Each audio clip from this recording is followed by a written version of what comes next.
Hey, sixth graders. I will try to talk fast. So this is not too long of a video. Hopefully I have marked on all of your papers that you turn them in and you have them and you can go over this with your assignment so you can see the explanation to the ones that you got wrong.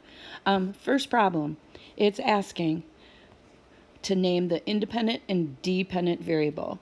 So again, remember that independent is always what is in this first column right here, and the dependent is in the second column. The independent is the horizontal, the dependent is the vertical. It is, when you're writing the equation, the independent is here, the dependent always relies on the independent.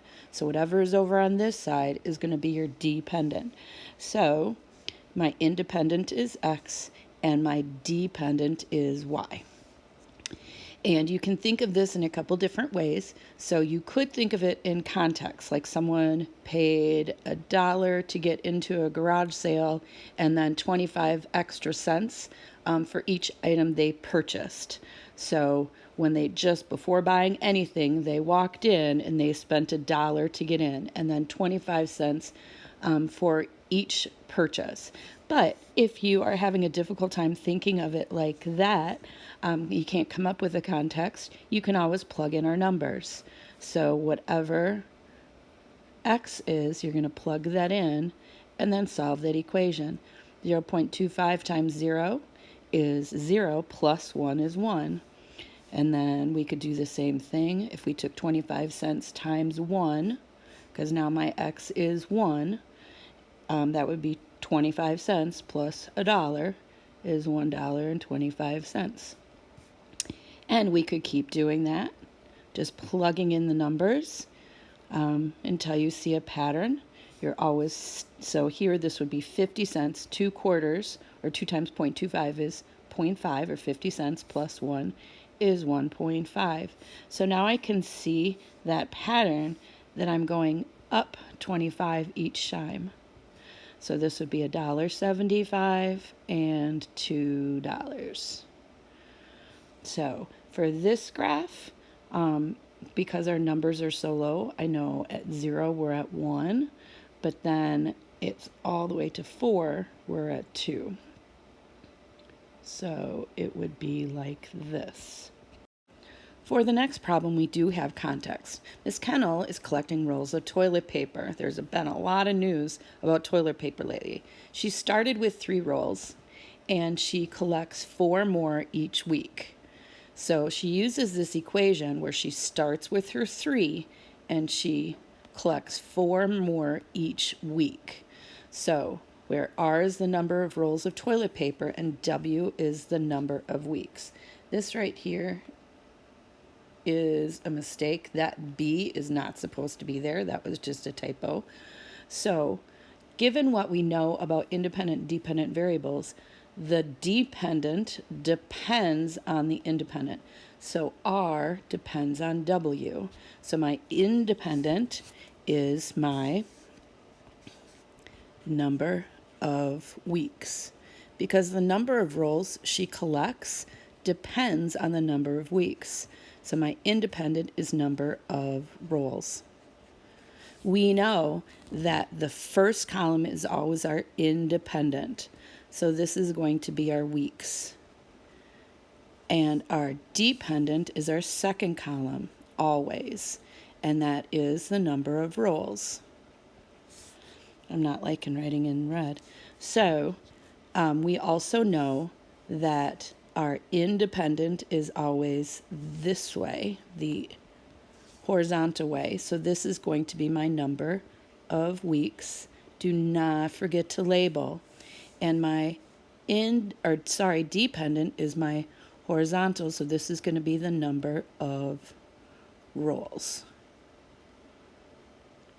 So at 0 weeks, she already had, and I'm going to write it down here, the number of rolls is 4 times the number of weeks plus 3 that she started with. So at 0 weeks, she already had 3 rolls. And at 1 week, she collected 4 more. So that would be 7. And after 2 weeks, there's another 4. So that would be 11. 3 weeks, that's another 4. So 15. And at 4 weeks, another 4, which is 19. So I can always plug in like I did for the last problem. So in my equation, the number of rolls equals 4 times, I'm going to say for my 4 weeks. So when x was 4, right there, and then we have to do our plus 3. So 4 times 4 is 16, plus 3 is 19. So that works out. So now I have to number my axes. We only have to get up to 4. So I'm going to just do every other one as a 1. So really, I'm counting up by 0.5s. 4, 5, 6. And then my rolls, I have to get up to 19. There's 1, 2, 3, 4, 5, 6, 7, 8, 9, 10, 11, 12, 13, 14, maybe lines. So quite possibly counting by, I don't know. You could count by 2s or 3s. But counting by 1s would not work because we wouldn't get up there, I don't think. So I paused just so you wouldn't have to watch me number. So I numbered by 4s. So at 0, right here, at 0 weeks, they had 3 rolls. So you could have numbered by 3, quite possibly. At 1, there were 7. At 2, there were 11. At 3, so you're just plotting those points. At 3, there is 15.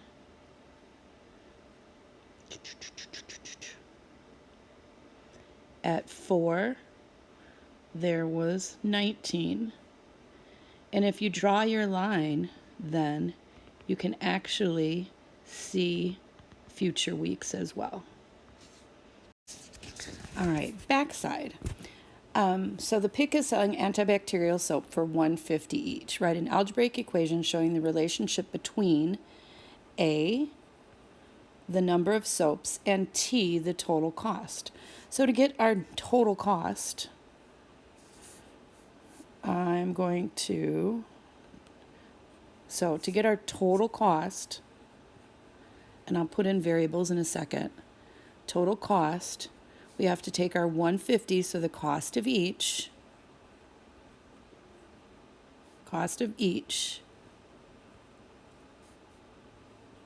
times the number of soaps.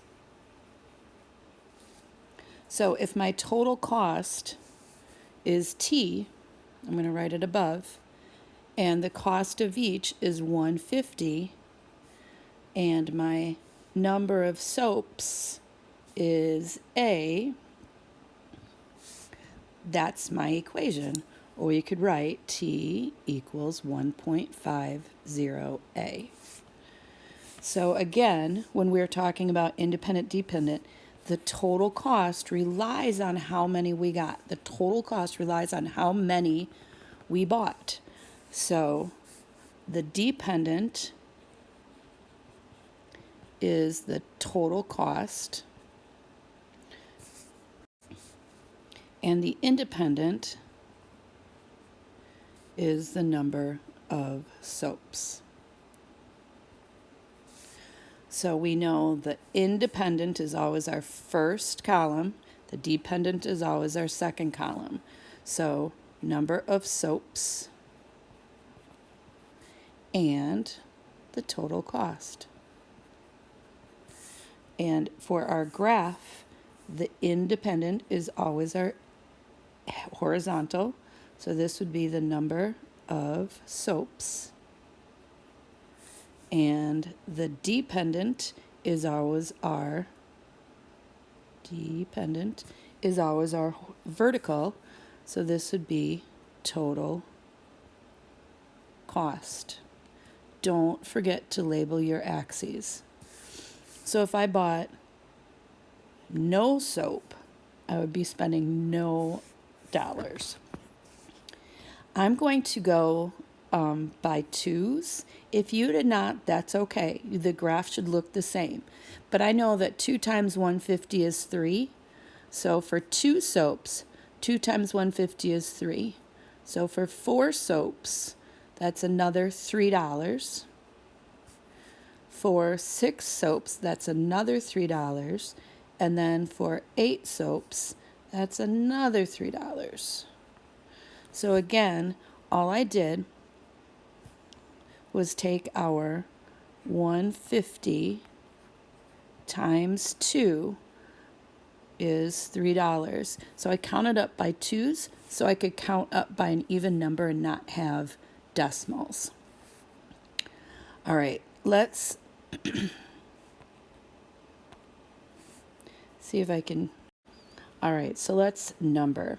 So my total number of soaps is 8. So I can still, I believe, have to record by ones because of the length of my axes. So I counted by ones, so 1, 2, 3, 4, etc., etc. And for my my dependent, or the y's, I had to get all the way up to 12. So once I have that, I can just start plotting my points. At 0 soaps, we had $0. At 2, we had 3. At 4, we had 6. At 6, we had 9. At 8, we had 12. So hopefully you see that really straight line that we need when we're drawing or representing linear equations. All right, this one is the advanced one. Here you're given the table and you have to write a problem, so it's working in advance. In working backwards. So I see right here that at 1, I have 25 of something. But remember, my beginning point is when I have 0 of something. So I have to work backwards. So I see that I'm going up 15 every time. Up 15 every time. And again, if this is the advanced, so if this isn't making sense to you, don't worry about it. So I have to figure out what plus 15 gets me to 25, and that's 10.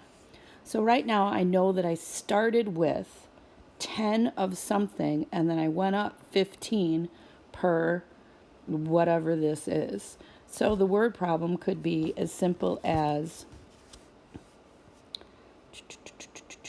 let me get back to the pen. I collected